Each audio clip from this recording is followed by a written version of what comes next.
بخلاص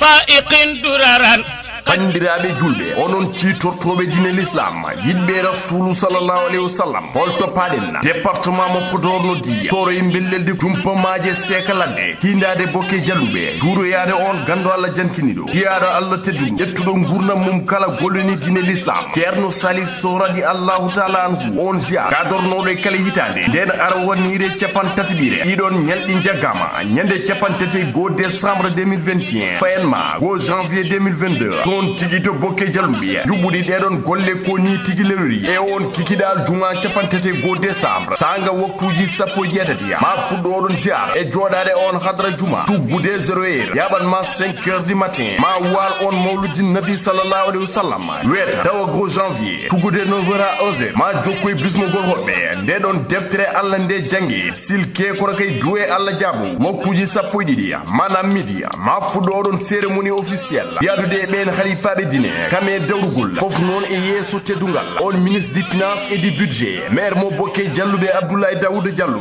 waktuji sappo e nayyi ma yimɓe pecco juula tisbar caggal ɗum tindare funnague bokke e ɗeɗon guenale juuriyade ceerno salif so radi allahu taala anhu no adorino ma ɗo juɓɓuɗi ɗeɗon golle galle ceerno amadou bocar alpha bamo hoore fonde ceerno ibrahima ba kame miñumen ɓesngu bokke jalluɓe e gardogol ceerno abou salif sowa khalif e imam ratib mo bokke jalluɓe inen bismi dendagal julɓe kala e ngal dental aliyankewal le 31 décembre et le 1er janvier 2022 30e édition ziar annuel ceerno salif soto bokke jalluɓe yo en kawru hen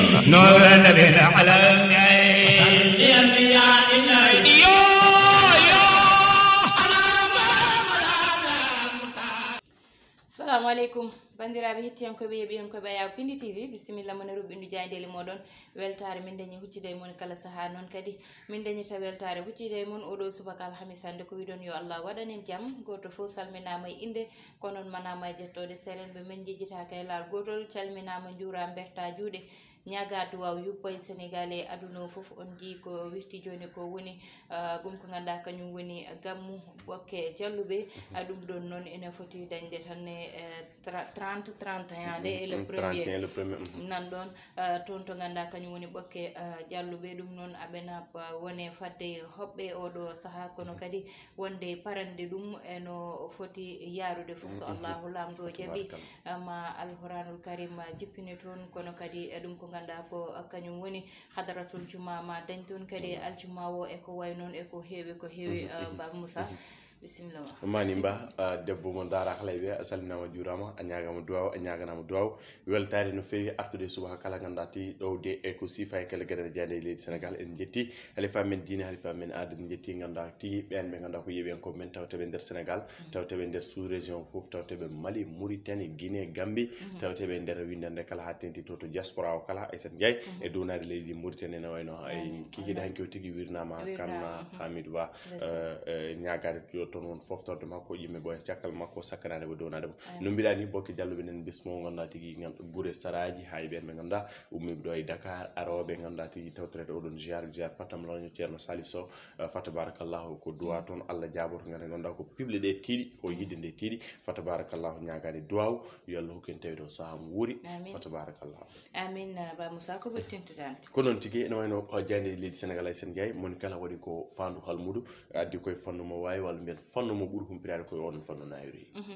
wadde jayni gendiri udditidama e natal makko kanko lamtor bourguede makki kumba cimbo ene wayno noon Aissata Ndiaye ɓe mbi ko hoore lindini heɓini no fewi ganduɗa tigui alhaali oɗon jaaha garta leydi sénégal caggal yuɓɓindema oɗon terre kono kay o ɓeydima sembitinde oɗon air sénégal e ɓeydo tigui oɗon appareil kesso 9e appareil nder tigui ganduɗa ko ngal ɗon golorgal air sénégal hoore lindini Macky Sall o wi ko air sénégal foti wadde ko confortable ɗadde ɓuɓde yodde kono kay e yuɓɓude no handi ko makko ɓe mbi ko l'avion en leasing et le premier d'un programme de 8 appareils ene wayno noon ɓeydama hen goto woni 9 appareils ɓeydugol hoore lendi président Macky Sall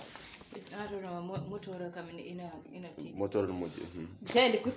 quotidien le quotidien nanal makko kanko lamtoro bourgueɗe arti o oɗon qualité du service de la compagnie aérienne oɗon mo gonda tigui wiyete ko air sénégal ɓe mbi ko sal air de mise en garde ene wayno ha joni mo woggine oɗon directeur général air sénégal ganduɗa ko ponctualité ɗiɗon voluji Aissata Ndiaye poɗa ɗanade hande kiide gara mbiyeɗa vol ala e gueɗe bat noon woni sababu ganduɗa ko hoore lendi ɓeydude 9e appareil mbeɗe ɗi ganduɗa foof no yuɓɓa taw kay joomum mum kalde ari ko oɗon waktu tigi woni nde yakata kanko hoore lendi Macky Sall watte qualité service ganda ko foti wiide makko fof waɗade ko mise en jour kono kayya waɗe tigi no yuɓɓitno hannit ni caggal kane oɗon brosse mo ɓoyɗa wiide yo rumtu hen yara caggal yana ferguiro covid 19 ene wayno ɓe mbi ko explosion des cas au Sénégal le Sénégal dans un omicron ene wayno noon oɗon variant ne jokki leyde kono kayya e wiide professeur Seydi yo ɓesgu leydi Sénégal jokku e ŋessade jeyde l'observateur noon tigi jeyde Youssou Madji Guène arti tigi koye ɗiɗon kongi hoore lendi Macky Sall ene wayno noon Aissata Ndiaye kala hitande e mayirde walla mbiyen e ñande premier ñande 31 haala premier mo hewno wadde jonde huccodire jeynenkoɓe sudde kongi moni kala namdomo namde ɗe ganduɗa ko ɓesgu Sénégal ɗum tigi yinno andude pas de face à face avec la presse e ngol ɗo witti ɗum noon no hannit ni ko discours makko tan o waɗata kono kayya oɗon discours nouvelle enfade ɓesgu Sénégal e duwade nde ɗon hitande kono kay artude e toɓɓe ɓurɗe jojjude Aissata Ndiaye oɓe wi oɗon rendez-vous face à face mo heewi waddude musidɓe men jeynenkoɓe ɗum noon wona ko caggal suggoji nokkuji o arta tigi toɓɓe ganduɗa ko alhaali premier ministre o ara e alhaali oɗon mandat makko to Union africaine o arta tigi so tawi omo waɗa walla ala oɗon troisiéme mandat mboɗo sikki aɗa laaɓa oɗon alhaali yande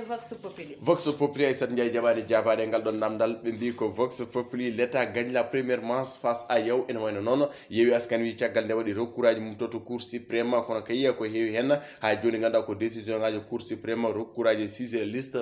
électorale waɗaɗi ganduɗa tigi rejeté ene wayno Déthié Fall waɗi brandi les brancards audience vont se poursuivre le 30 décembre nous espérons que la justice se ressaisira ene wayno noon ɓe gatti oɗon liste Yewwi Askan Wi to Matam mo ganduɗa tigi waɗama validé no hanniti natti no fewi Magueye Seck oɗon tedde liste Yewwi Askan Wi to Pikine o wi ko c'est fait à dessein ene wayno noon gueɗe fof koko jiiɓa bonnira jalkira e wiide makko fof de rewnaka lawol ɗiɗon ko kongi makko caggal kan ɓe garti e oɗon 9e congrès mo ganduɗa ko électrique to UDN ɓe noon ɓe ganduɗa tigui juɓɓini oɗon 9e woni congrès Aissata Ndiaye garti e toɓɓe kewɗe Union démocratique des enseignants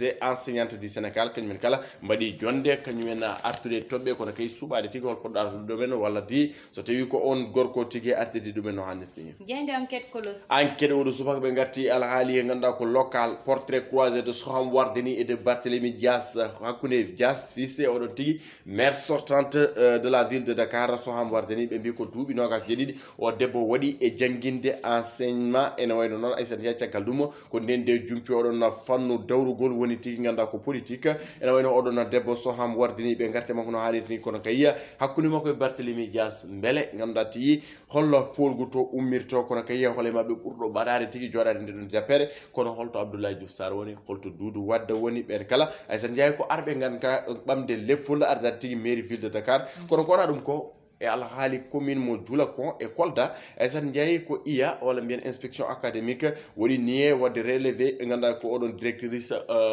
de ses fonctions directrice oɗon école mo ganduɗa tawetno ɗon sukaɓe ƴettanno ko keltin tuufeje en jooɗo hen gam jangga on vidéo waɗi toute la toile ɓeɗon sukaɓe ƴettanno ganduɗa tigui ko o bertat woni jappateri jooɗo hen jangga caggal nde oɗon debbo filmi oɗon vidéo debbo directrice oɗon werli ɗum yaade ganduɗa tigui ñagade oɗon association gonɗo to leydi Espagne wayno ko ɗum noon saabi ɓe mbi ko waɗedemo destitué de ses fonctions ittedemo e ganduɗa tigui directrice ɗiɗon oɗon école Aissata Ndiaye ko haala mawko wonɗo ɗum woni ko tawte nder gaynaki so tawi haalde gonga watti wonde wonti loocol fawoye dow ma sabu ka kalɗo gonga walla ka kolliɗo gonga ganda ndin leydi hulɓinima jeyde las ko ɗon tigui las arti oɗon contention avec les propriétaires du résident de la cité Touba ene wayno Aissata Ndiaye ɓe gatti koye natal oɗon gorko mo ganduɗa tigui wiyete ko Bakkiyu Faye ene wayno noon oɗon gorko mo ganduɗa tigui ko heewi e comptage makko mbaɗama saisir holko sababu noon kono ganduɗa ko ɗeɗon caɗele ɗe jogde joomum tigui woni hen résident ji walla mbiyanna woni hen galleji ɗum saabi tigui Bakkiyu Faye on joomo promobile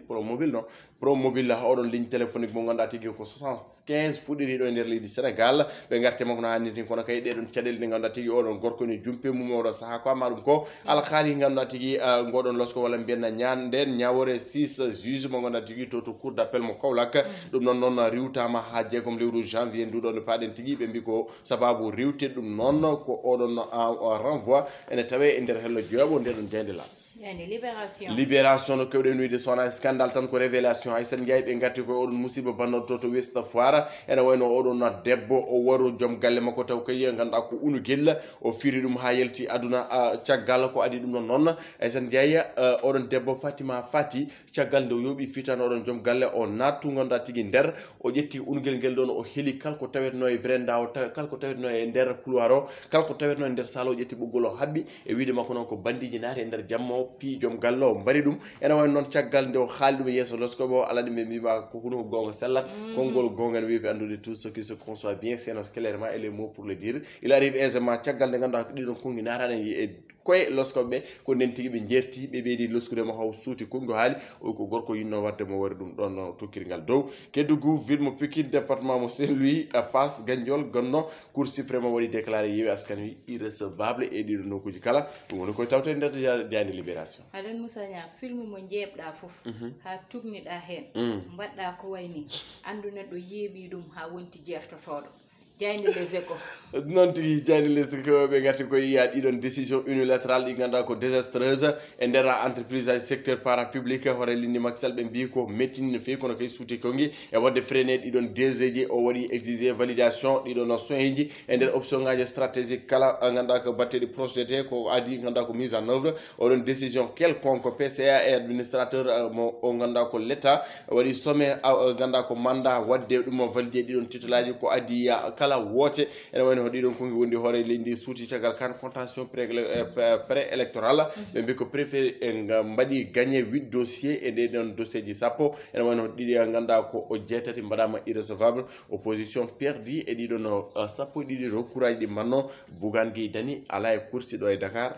Yewwi Askan Wi waɗi perde to Pikine Kédougou kono to Matam liste mabɓe naati Moustapha Guirassy ma peine est grande o wi ko ganduɗa ko mette makko ne keewi e jande coftal ɓallesta ko noon tigui kayre uddat damal no kewɗa wiide ɓe garti e nattal on gorko dossat 18 de la tanière de l'équipe nationale du Sénégal kono kay on gorko mo Saint-Louis ɓe toto Watford o wiyete ko Ismaïla Sarr Aissata Ndiaye ene wayno Ismaïla jogori hulɓinade wasa ɗum yaade oɗon coupe d'Afrique des nations Oumar Daf suti hen kongi e wiide makko l'absence d'Ismaïla Sarr serait une grosse perte wasamo yaade ganduɗa tigui wonat kulkuli e nder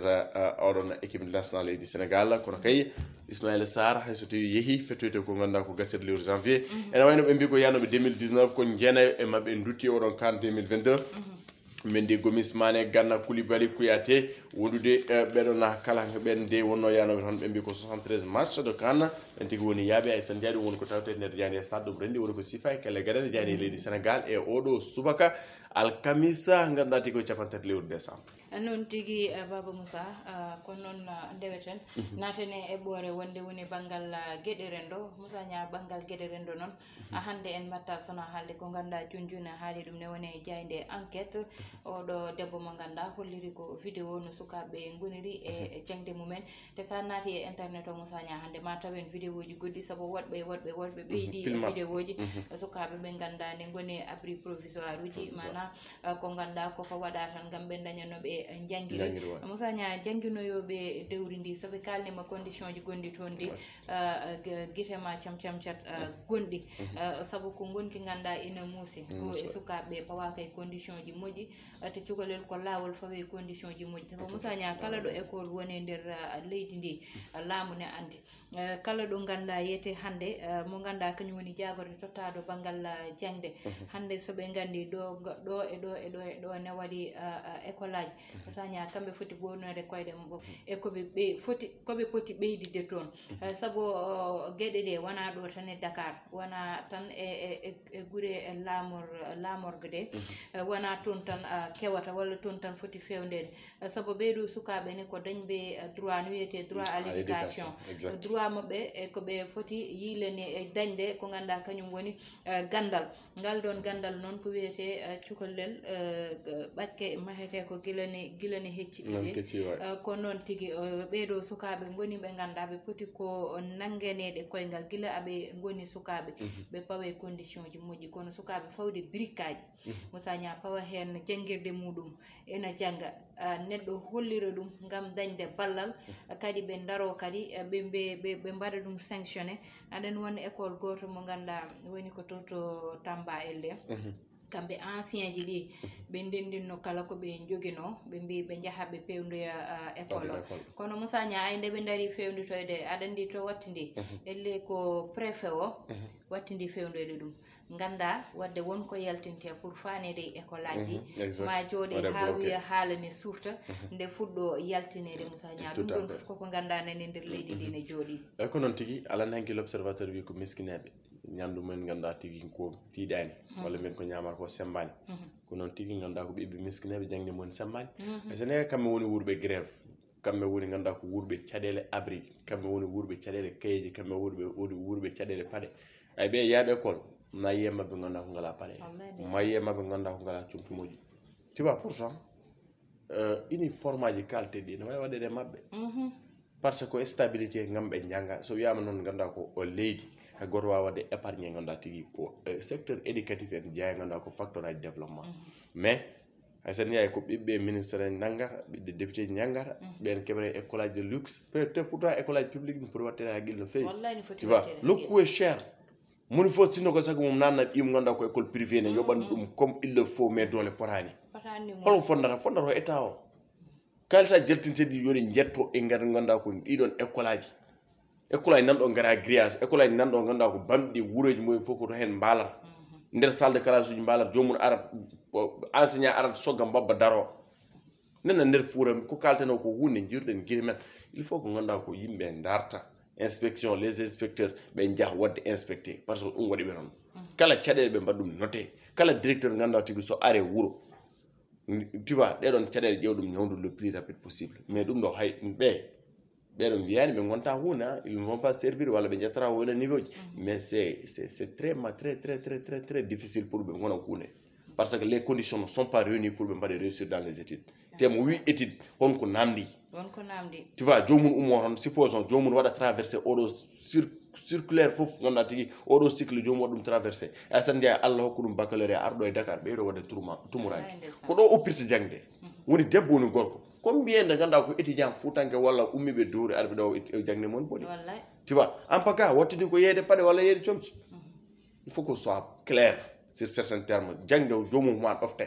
ɗoftirte no ganda koye juɓɓude mum e darde mum e ballude mum ay sen jeey donc ko ɗum noon wonno kongiɗe bagginten en ganda so nanen kono haalde kam ken haalal Moussa Nia aɗa andi wonko nannete hande e yiyam walla yettam hande so ɗum ɗon rendinama tan ma wood ko ganda ena nafa ɗum saabu hande wonko ganda wawa wiyede ballude saabu ko neɗɗo yaltinta e penci hokkira caméra ji kuccita e ma e ko way noon wiye kaari waɗi to walla kaari waɗi ga ene woni million ngaji ganduɗa aɗana yaltina aɗa tottira walla million ji jaltinteɗi ene nanne ɗo fotani nadde goto fof noon jeeyi jawɗi mum kono ɓeɗo sukaɓe kam goto fof ine ɓesni Moussa Nia so goto fof ƴeewi ɓesgu muɗum mbeɗa sikki ma ɓerde mum heccit woɗo ko waɗi gam ɓeɗo sukaɓe saabu ko wayni ene wi newi tef e nder Sénégal saɗa yaha ko nimbirtotoɗa ɗum neɗɗo yahata voyage oto e nder Sénégal Moussa Nia woni Casamance woni Kolda woni Kédougou aɗa wirto e taliji Moussa Nia ko ni jirta abri provisoire woni école on tokkoson kon ganduɗa ina hamni dal Moussa Nia yo Allah waɗanen jami kisal koyɗi konngudi guddeten roɓɓindu jayndeli meɗen ñagade hitande fandinde yo won hitande ɓuural hitande kisal kono kadi hitande ganda ko sutura ha heewa hokkude wonade janggo so Allahu lamdo jaɓi bani mon debbo Aissata Ndiaye bamo Moussa Nia heɗano e banggal caméra ko Mansour Sow alias Chat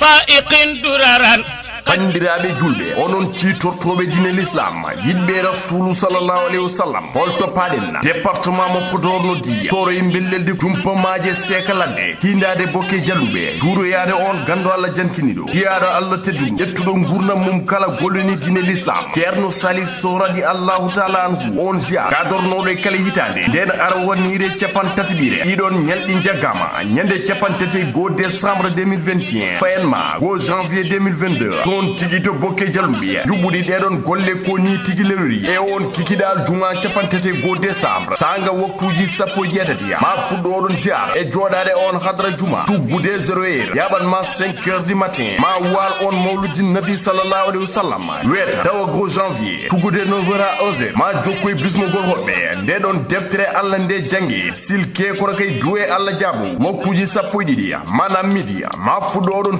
cérémonie officielle yadude ben khalifaɓe dine kame dawrugol fof noon e yeeso teddungal on ministre du finance et du budget maire mo bokke jalluɓe abdoulaye daouda diallo waktuji sappo e nayyi ma yimɓe pecco njuula tisbar caggal ɗum tindare funnague bokke eɗeɗon guenale juuriyade ceerno salif so radiallahu taala anhu no adorino ma ɗow juɓɓudi ɗeɗon golle kala ceerno amadou bocar alpha bamo hoore fonde ceerno ibrahima ba kame miñumen ɓesngu bokke jalluɓe e gardogol ceerno abou salif sowa khalif e imam ratib mo bokke jalluɓe inen bismi dendagal julɓe kala e ngal dental aliyankewal le 31 décembre et le 1er janvier 2022 30e édition ziar annuel ceerno salif soto bokke jalluɓe yo en kawru hen